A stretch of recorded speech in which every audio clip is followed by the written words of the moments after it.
નમસ્કાર, spark today ન્યૂઝમાં આપનું સ્વાગત છે। જે પ્રકારે આજે ઉત્તરાયણનો પર્વ છે, મકર સંક્રાંતિનો પર્વ અને સાથે ખાસ એકાદશી છે અને સાથે કહી શકાય કે આ પર્વની ઉજવણી દરેક જગ્યા પર થઈ રહી છે, ખાસ કરી વડોદરામાં। ત્યારે ધારાસભ્ય શ્રી શૈલેષભાઈ અને તેમના પરિવાર સાથે તેઓ આ ઉજવણી કરી રહ્યા છે। તેમના પુત્ર ધ્રુમિલભાઈ મહેતા પણ તેઓ ઉજવણી કરી રહ્યા છે, સાથે તેમના પરિવારમાં મિત્ર વર્તુળ જે એનઆરઆઈથી વર્ષોથી એનઆરઆઈમાં સ્થાયી થયેલા છે તેવા મિત્રો પણ અહીંયા પહોંચ્યા છે।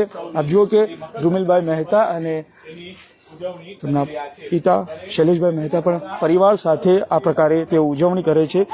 ધ્રુમિલભાઈ સાથે જ પહેલાં તો વાત કરીશું। ધ્રુમિલભાઈ, શું કહેશો ઉત્તરાયણ પર્વની ઉજવણી? સૌ પ્રથમ તો વડોદરાના સર્વે નાગરિકોને ઉત્તરાયણ પર્વની હાર્દિક શુભકામના। આજે સવારથી પવન સારો છે, હમણાં થોડોક જ પણ સવારથી પવન સારો છે, એટલે ઉત્તરાયણના રસિકો માટે બહુ સારો દિવસ છે। અને જેમ દર વર્ષે આપણે બધા હળી મળીને પરિવાર સાથે મિત્રો સાથે ઉજવતા હોઈએ તેવી જ રીતે આ વખતે પણ ઉજવીએ અને ભગવાનને એવી જ પ્રાર્થના કે નવું વર્ષ બધાના ફેમિલીને સારો સમય આપે અને વડોદરા માટે પણ સારો ટાઈમ આપે।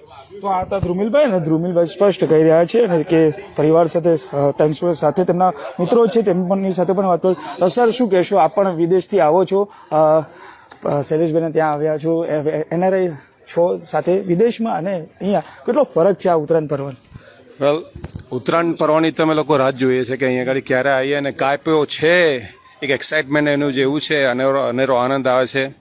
અને ખાસ કરીને જે ઊંધિયાની સિઝન છે, ફાફડા જલેબી એન્જોય કરીએ છીએ। અને જો પવન ના હોય તો અહીંયા આગળ ગરબા અને દિવાળીનો પણ મહોત્સવ જોવા મળે છે, નહીં તો ગરબા પણ જોવા મળે છે। It's awesome time. Thank you.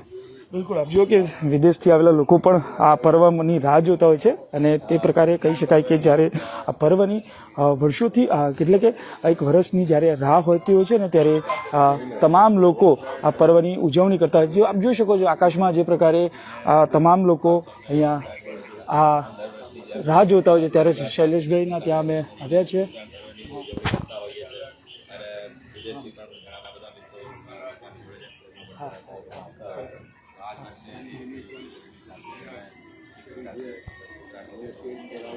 જો કે શૈલેષભાઈ ત્યાં જુઓ કે તેમના વિદેશથી આવેલા મિત્રો અને સાથે તેમના પરિવારના લોકો સાથે જો કે વિદેશ મકર સંક્રાંતિનું પર્વ છે, અને ત્યારે તમામ લોકો આ પતંગ ચગાવી રહ્યા છે। વહેલી સવારથી ધાબા પર પહોંચીને આ પર્વની ઉજવણી કરી રહ્યા છે, અને આ જે પ્રકારે વિદેશથી ખાસ મહેમાનો આવ્યા છે, સ્વજનો આવ્યા છે મહેમાનો કરતા, અને એ લોકો સાથે આજે આ પર્વ ઉજવી રહ્યા છે।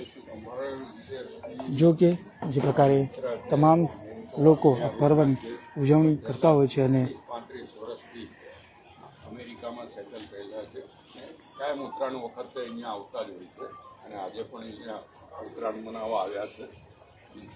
સ્વાભાવિક છે કે કોઈ પણ તહેવાર હોય કે પરિવારને મિત્ર શૈલેષભાઈ મહેતા અને તેમના પરિવાર નેતા એક આખા બોલા સ્પષ્ટ વક્તા તરીકે તમારી છબી છે, અને ઉત્તરાયણ એટલે જો કે જે પ્રકારે અને દિલ છોડવાનો તહેવાર। આગળ ઇલેક્શન પણ આવી રહ્યા છે, અને તાજેતરમાં તમે પત્ર પણ લખ્યો છે, તો આગળ રાજકીય ઉત્તરાયણ, રાજકીય માહોલ કેવો રહેશે, શું માનો છો? રાજકીય માહોલ ભારતીય જનતા પક્ષનું જ રહેવાનું છે। જે પ્રકારે આપ જુઓ કે મકર સંક્રાંતિનો પર્વ, ઉત્તરાયણનો પર્વ, સૌથી મહત્વની વાત છે કે લાંબા સમય બાદ 11 અને આ પર્વ જોડે આવ્યો છે। એ બીજો વિષય છે, સમય આવ્યો એમ પણ ખબર પડશે, પણ અત્યારે જે કંઈ સમાચારો આવે છે એમાં કોઈ તથ્ય નથી, એટલું કહી દઉં। તો નેતા, શું મેસેજ આપવા માંગશો વિસ્તારના લોકોને, જેમની માટે તમે આ પત્ર લખ્યો છે, જેમની વાત?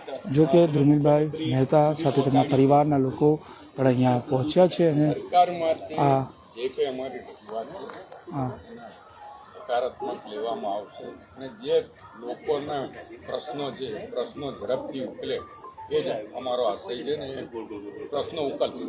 પ્રશ્નો ઉકલાશે। આપ જુઓ કે ધ્રુમિલભાઈ તેમના પિતા શૈલેષભાઈ છે, શૈલેષભાઈ સાથે પણ વાત કરવાના પ્રયત્ન કરીશું। શૈલેષભાઈ, શું કહેશો? ઉત્તરાયણ પર્વ છે, ને ઉત્તરાયણ પર્વ આજે 11 પણ જોડે આવી છે, શું કહેશો?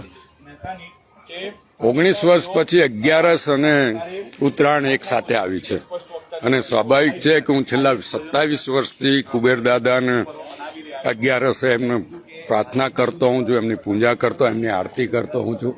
આજે પણ સૌથી પહેલાં કુબેર દાદાના મંદિરે જઈને પૂજા અર્ચના અભિષેક અને આરતી કરીને ત્યાર પછી ડભોઈમાં હરિહર આશ્રમ ખાતે ગાય માતાની પૂજા કરી એમને ગોળ અને ઘાસચારો ખવડાવવાનો અને ત્યાર પછી વાઘોડિયા અમારા ફાર્મ પર ને અમારી પોતાની જે ગાયો છે એ ગાયોની પૂજા કરીને ત્યાર પછી પ્રસંગ ઉજવવા માટે અહીં શરૂઆત કરી છે. છતાં રાજકીય વ્યક્તિત્વ ધરાવો છો.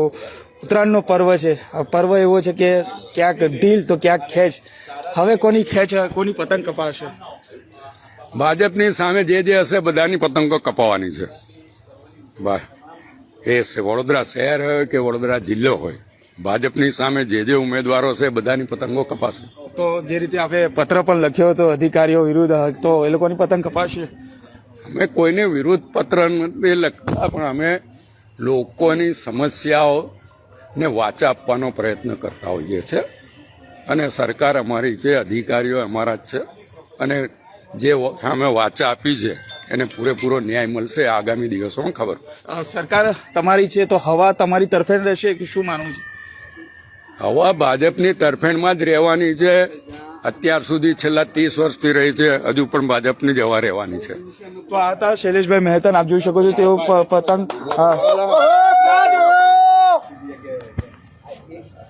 આમ જો કે શૈલેષભાઈ આ પતંગ ચકાઈ રહી છે અને જો કે લાઈવમાં જ તેઓએ પેજ કાપ્યો છે. એટલે ચોક્કસથી આગામી સમયમાં જ જે આવનારો સમય છે તે જ દિવસોમાં જ ખબર પડશે કે આ પેજ કોનો કપાયો છે કે કેમ.